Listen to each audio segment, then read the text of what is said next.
Welcome to Sting Stories. Today, we will embark on a special journey, a story that is both intimate and profound, carrying within it a sacred message that transcends time. Today's story is titled, The Camel Woman Parable of the Mustard Seed. This is not just a retelling of a story, but also a metaphor imbued with meaning.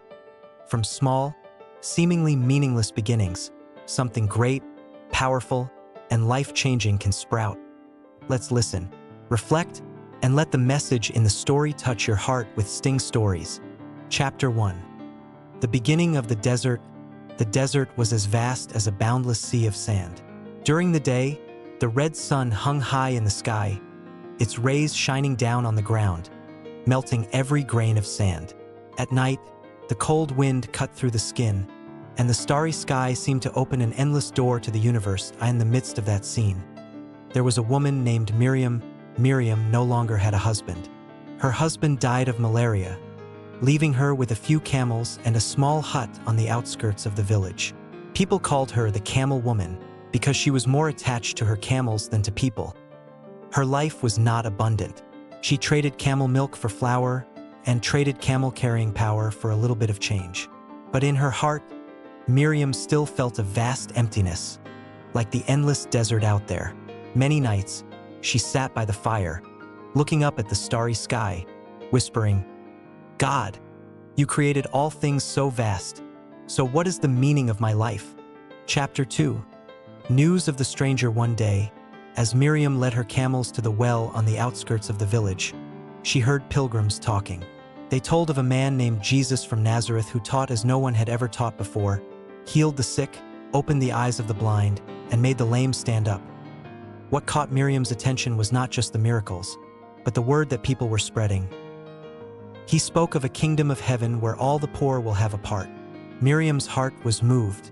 She had always thought of the kingdom of heaven as something far away, reserved only for priests and rich people who offered gifts. But if there really was a kingdom of heaven for the poor, wouldn't there be hope for her too? Chapter 3. Meeting at the well. One afternoon, Miriam was resting by the well. From afar, she saw a large group of people approaching, surrounding a young man, dressed simply, walking slowly but surely. He sat on a stone slab, and the crowd around him seemed captivated by his eyes and words. Miriam could not help but approach. She saw his eyes, gentle but deep, as if they could see into the heart. It was Jesus. He spoke of the kingdom of heaven. But instead of difficult words, he told simple stories. Seeds, vines, yeast, lost coins. The people listened with fascination. Miriam suddenly dared to speak. "Master, I am a poor widow with only these camels. I am illiterate and have no possessions. Is there a place for me in the kingdom of heaven?" Jesus looked at her, his eyes filled with love. He said, "Woman, the kingdom of heaven is like a mustard seed. It is as small as dust, but when it is sown on the ground, it grows and becomes a tree, and the birds of the air come and nest in its branches. You think you are small, but in your smallness God does great things." The words blew like a cool breeze into Miriam's heart. She stood still, letting each word sink into her heart. Chapter 4. Mustard seeds in hand. That evening, Miriam returned to her tent and took out a small cloth bag containing a few dried mustard seeds she used as a seasoning. She poured them out into her hand.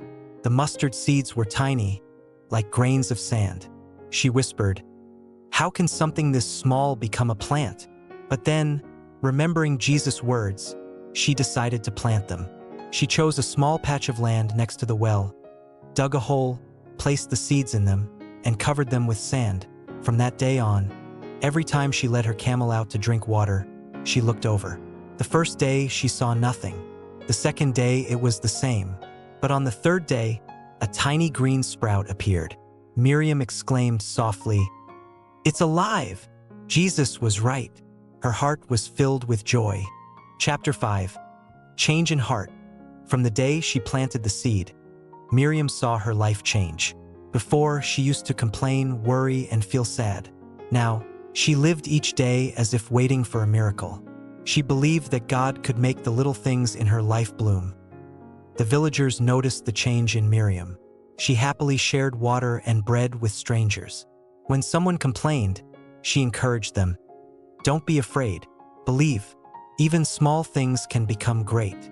People were curious. Why are you so happy? You're still poor. Miriam just smiled and led them to the young mustard plant.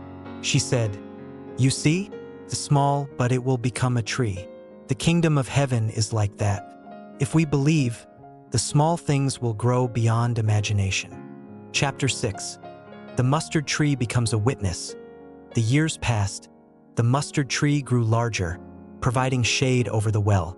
Birds came to nest. Passers-by stopped to rest under the tree. Miriam often sat there, telling strangers the story she had heard from Jesus. He said that the kingdom of heaven begins with a mustard seed. I planted it, and you see, it was like my life, small. But when I believed, God changed. The mustard tree became a living symbol in the village. People called it Miriam's tree. But Miriam just smiled. No, it is the tree of the kingdom of heaven. Chapter 7. Faith spreads. The story of Miriam's mustard tree spread throughout the region. The weary came to find comfort. The poor listened and found hope. The mustard tree became a meeting place where people told each other about the one who came to teach love. Miriam, from a quiet widow, became a sower of faith for the entire community. Chapter 8. The last years, when Miriam was old and weak, she often sat under the mustard tree, watching the children play. She recounted, "In the past, I only had a few tiny seeds, but God made them into trees.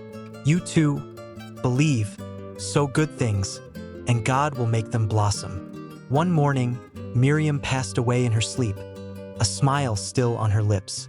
People buried her near the mustard tree. From then on, the mustard tree became a symbol of faith, reminding everyone of the parable of the kingdom of heaven. Chapter 9.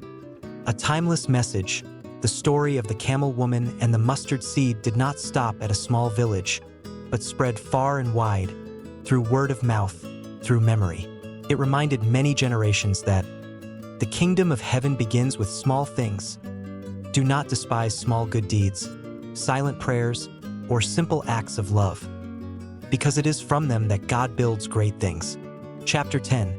Conclusion. Mustard seeds in our lives. Each of us has a mustard seed in our hearts. A desire to live well, a dream of peace, a small act of love.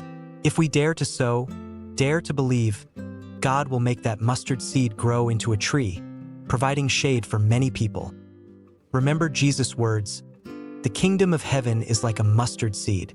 It is the smallest of all seeds, but when it has grown, it becomes a tree, so that the birds of the air come and nest in its branches." The story of Miriam, the camel woman, is a living proof of that truth. Thank you for joining Sting Stories in today's journey with the story, The Camel Woman, Parable of the Mustard Seed. May this parable remind us that even the smallest beginnings, like a tiny mustard seed, can grow into something far greater than we can imagine if we nurture it with faith, patience, and love. If this story has touched your heart, don't forget to like, share, and subscribe so you won't miss the next meaningful tale. Until we meet again in the next story, may your life be filled with hope, strength, and the quiet courage to believe in the power of small beginnings. See you soon here on Sting Stories.